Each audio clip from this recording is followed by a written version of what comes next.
მოგესალმებით, ახლა გვექნება გაშლა მისი ფიქრები. ვარიანტი გვექნება მხოლოდ ერთი, კარგად მოვუსმინეთ დახასიათებას და ვნახოთ ვინ მოვიდა ჩვენთან.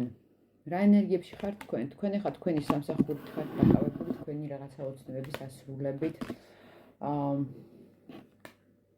თქვენ ახლა ბედით წალობთ სხვათა შორის, მაგრამ ვერ ხედავთ რაღაც შანსებს. კარგად გათამაშდება აქ პენტაკლების დედოფალი, ანუ მიწის სტიქია.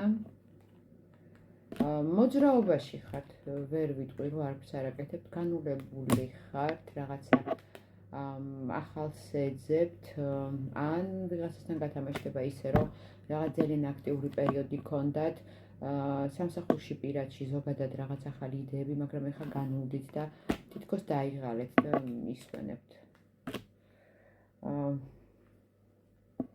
რაღაცა სწრაფი ამბავი გაიგეთ, ეს იყო ფინანსებთან დაკავშირებით, რაღაც შემოსავალთან დაკავშირებით, რაღაც აქ შეიძლება მამაკაცისგან ან თქვენი მოქმედებების შედეგად რაღაც თანხას ელოდებოდით, მაგრამ ეს თანხა ყოლდება.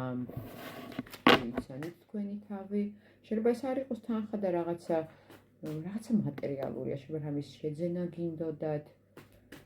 ყველასთან სხვადასხვანაირად გათამაშდება, იმიტომ რომ გაშლა საჯაროა. ვნახოთ ახლა თქვენ ჩაფიქრებული ადამიანი რა ენერგიებშია.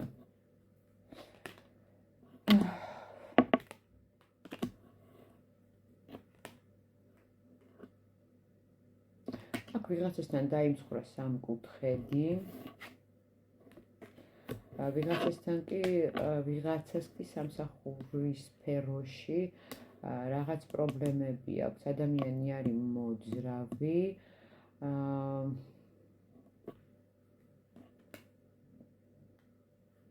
ვერთან გათამაშდება რომ ეს დაოჯახებულია, არ ვიცი თქვენთან თუ ვინმესთან, მაგრამ ეხლა არის ბლოკებში და დამძიმებულია ძალიან. თითქოს ოჯახშიც პრობლემა აქვს, სამსახურშიც პრობლემა აქვს, არჩევნის წინაშე არ იცის რა მოირჩიოს. შეიძლება რაღაც სწავლის პროცესში იყოს, განვითარების პროცესში იყოს, ან თავის საქმის კარგი სპეციალისტი, ან კარგი მანიპულატორი. რა ენერგიებშია მიმოწერა, კონტაქტი აქვს ვიღაც ქალთან. აქ ორი ქალია. შეიძლება არ იყოს ეს ორივე პირადი ურთიერთობა, რა თქმა უნდა, შეიძლება იყოს დედა და მეგობარი, რა ვიცი.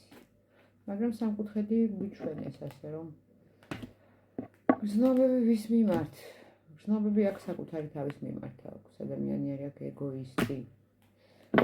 თუ იცანით თქვენ ჩაფიქრებული ადამიანი დააგრძელება. მოდით დავსვათ კითხვა, უფრო კარგად რომ მიხვდეთ თქვენი აქ არა ეს გაშლა, ვინ ხართ თქვენ მისთვის დღეს, ვინ ხართ? თქვენ მისი ოცნება ხართ, მისი მიზანი, რომელსკენაც ძალიან ნელა მიდის, რაღაც აფერხებს.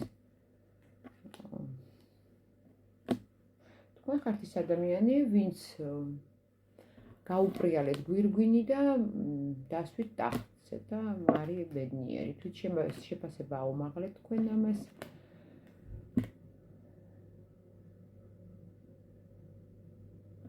რაღაცა ციკლი დახურა მაგან თქვენთან, სამართლიანად. რა ციკლი დახურა. ერთ წრეზე ტრიალებდა. თქვენ ამდე თითქოს ტრიალებდა ერთ წრეზე. გული აქვს გატეხილი, რატო? თქვენ მასზე ძლიერი აღმოჩნდით და ამან გული გაუტეხა. თქვენ გიქვავთ აქ კონკურენტად, რომელმაც რაღაცაში აჯობეთ. როგორღაც ასე, ნახოთ, გადავიდეთ ჩვენს კითხვაზე. მისი ფიქრები დღეს, რას ფიქრობს თქვენზე?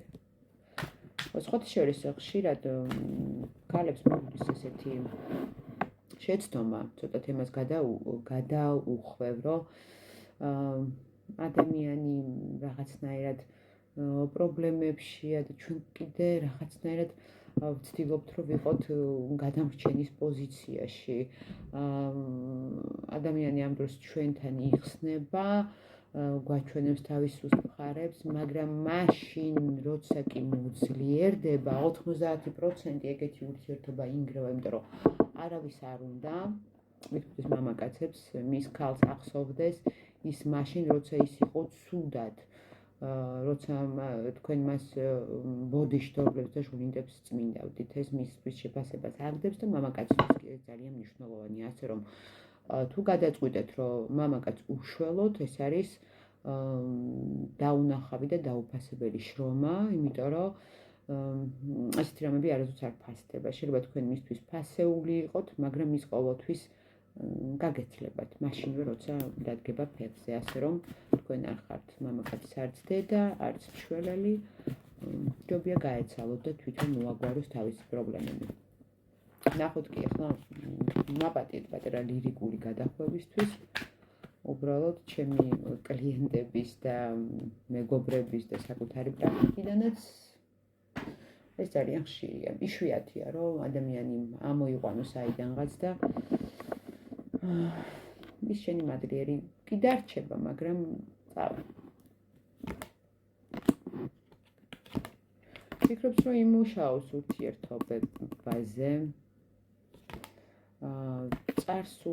წარსულის რაღაცა მომენტები ახსენდება ერთად გატარებული ძალიან კარგად, მაგრამ თითქოს აქ მზე ჩავიდა, სილაღე წავიდა და რაღაც არ ვიცი. თქვენ მისთვის დღესასწაულივით ხართ. შინაგან კონფლიქტებშია ახლა. არ იცი საით დაიძრა, სულიერ კრიზისშია. ფიქრობს რაღაცა მოგწეროთ, რაღაცა გითხრათ, რაღაც ინფორმაცია მოგაწოდოთ. გრძნობებზე უნდა რომ დაგელაპარაკოთ, ემოციებზე უნდა რომ დაგელაპარაკოთ, მაგრამ მისი პოზიცია არის ეგოისტური.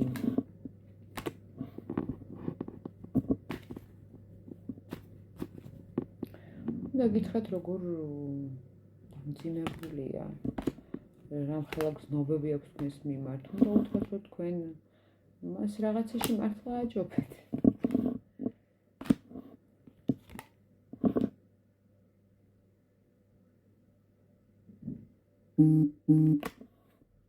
რას ფიქრობს თქვენზე კიდე? ფიქრობს, რომ გრძნობები აქვს. საინტერესოა დავსვათ ახლა იცით როგორი კითხვა, რას ფიქრობს თქვენ, რას ფიქრობთ მასზე? ფიქრობს, რომ გრძნობები გაქვთ სტაბილურად. ფიქრობს, რომ თქვენ ახლა გაორებული ხართ. ვცდილობთ, რომ რაღაცნაირად დამშვიდდეთ, ან გაანეიტრალოთ გრძნობები. ფიქრობთ, რომ იმედები გაგიცრუათ. ანუ ფიქრობს, რომ თქვენ ფიქრობთ, რომ მან იმედები გაგიცრუათ. და ეს სამართლიანი იყო. მოდით მისი ნაბიჯები ვნახოთ უახლოეს მომავალში. ნაბიჯები აქტიურობა იქნება, მაგრამ აქ უფრო მეტი ფიქრია. ადამიანი აქ ფიქრობს, ზოგჯერ უყვარ დაასრულოს ურთიერთობა, თუ უკვე დასრულებული არ არის. არ იცი აქ როგორ მოიქცეს, თქვენ მისთვის ცოტა გაუგებარი ხართ რაღაცეებში. რჩევა თქვენ, რჩევა. არ გაუშვათ ის, რაც თქვენთვის ძვირფასია. დააყენეთ სწორი პრიორიტეტები. თუ ამ ურთიერთობის გამო რაღაცების დათმობა გიწევთ, დაფიქრდით, გიღირთ თუ არ გიღირთ, თუ პირიქით არის, ამაზეც დაფიქრდით.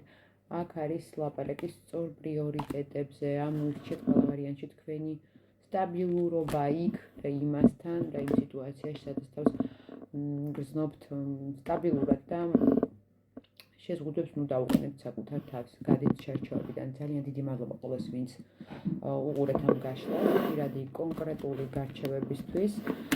მომწერეთ აღწერილობაში მითითებულ ნომერზე, ვიბერზე ან WhatsApp-ზე. მადლობა ყველას.